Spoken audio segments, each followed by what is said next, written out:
Bonjour à tous et bienvenue sur boursicoté.com pour cette nouvelle analyse technique Forex matières premières et Bitcoin avec une paire de devises euro-dollar qui valide donc la poursuite du mouvement baissier après donc des allers-retours assez puissants que nous avons constaté hier soir suite aux dernières déclarations de Jérôme Powell. La paire de devises euro-dollar a choisi donc la baisse avec une rupture ici de la zone des 0.9865. On revient ici sur une zone intermédiaire proche des 0.9750 et donc on valide ici la poursuite du mouvement baissier. Alors d'un point de vue global, pour l'instant cela n'a pas trop de conséquences. On avait toutefois une petite dynamique haussière ici qui vient d'être cassée. On le voit ici si on trace justement les principaux points bas. Donc cette zone ici elle est cassée, donc quelque part on neutralise un petit peu la dynamique. On avait une succession ici de points hauts qui était croissante, mais globalement tant que l'on ne recasse pas ici la zone des 0.9680, on restera dans un biais globalement neutre sur cette paire de devises euro-dollar, comme nous l'avons ici depuis le franchissement à la baisse de cette zone des 1,0120. On avait cru ici à un moment avoir une accélération baissière, mais au final, en revenant sur un niveau proche des 1,0120, on avait limité cette probabilité. Par contre, ce dont il faut se rendre compte, c'est que la succession ici des points hauts, si on accepte celui-ci, est toujours baissière. Donc globalement et d'un point de vue moyen terme, on reste dans une dynamique baissière, ce qui veut dire que une rupture de cette zone des 0,9680 pourrait là nous donner un signal de reprise justement de cette tendance baissière et valider une possible accélération avec comme objectif donc un retour sur ce point bas significatif proche des 0.9535 et voir une accélération ici de cette zone de point bas vers de nouveaux points bas significatifs. Sur la paire de devises livre sterling contre dollar américain, il y a eu une forte baisse aujourd'hui, alors qui a commencé hier donc justement avec les déclarations de la Fed, et puis on a accéléré aujourd'hui avec les déclarations donc de la Banque centrale d'Angleterre. Donc on a une paire de devises ici qui semblait vouloir rester au-delà de cette zone des 1,1470, qui le faisait ressortir de cette zone d'alerte un peu moyen terme, c'est-à-dire juste un étage au-dessus ici, la zone où on pourrait avoir une forte volatilité.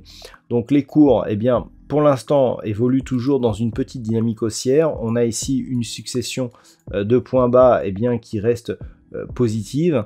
Mais si on revenait par exemple sur cette zone des 1.09, là les choses changeraient. Un petit peu comme sur la paire de devises euro-dollar, on serait vraiment sur un biais qui serait totalement neutralisé sur une vue un peu moyen terme. Par contre, une rupture ici de cette zone des 1,09 réactiverait un risque baissier relativement fort. Je rappelle que nous avions eu énormément de volatilité au franchissement de cette zone. Donc pour l'instant, on revient ici à la neutralité, c'est-à-dire que l'impulsion haussière que l'on aurait pu envisager suite à une rupture de la zone des 1,1470, elle est invalidée puisqu'on repasse sous cette zone.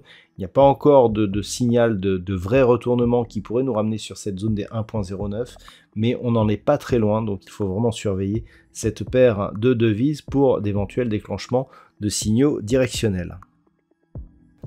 Sur l'or, il n'y a pas de grand changement. On a eu un petit peu de volatilité hier au niveau des déclarations de la Fed, mais au final, on reste ici dans une zone 1620-1675.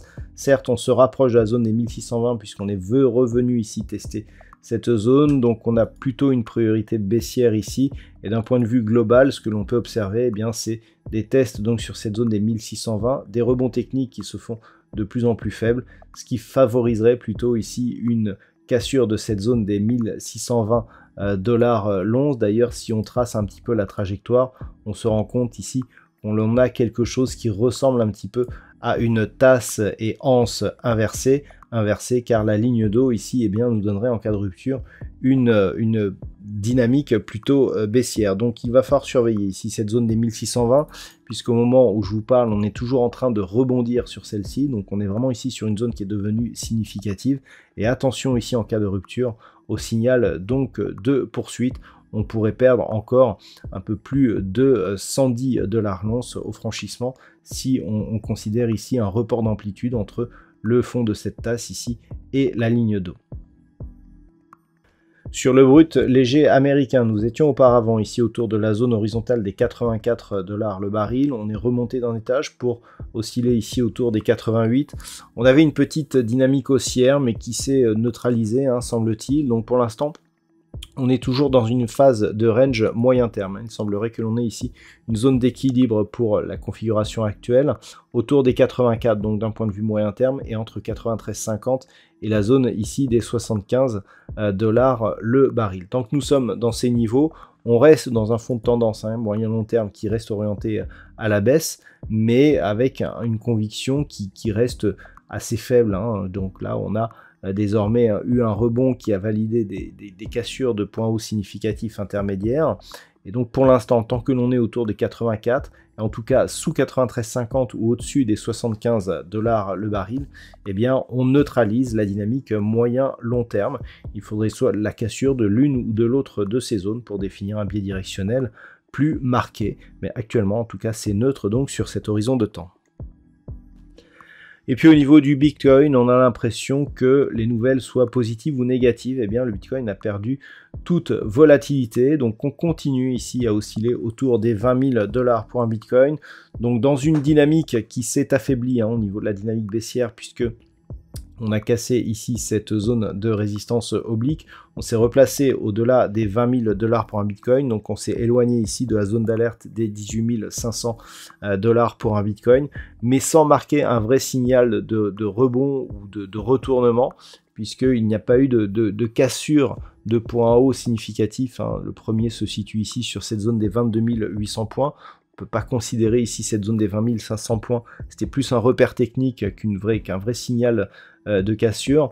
Donc là, on est au-dessus des 20 000. On attend ici une éventuelle poursuite du mouvement. Tant que l'on est au-dessus, eh bien, on peut regarder un petit peu vers le haut, ne serait-ce que vers 22 800. Par contre, si les cours repassent ici sous la zone des 20 000, là, clairement, on reviendrait dans la zone d'alerte. Mais pour l'instant, eh bien, sans aucun signal directionnel donc sur cette crypto-monnaie. Voilà donc ce que l'on peut dire sur l'analyse technique de ces principaux actifs Forex, matières premières et crypto. Je vous souhaite de passer une très bonne soirée. On se retrouve dès demain pour d'autres analyses techniques, toujours sur le site boursicoté.com.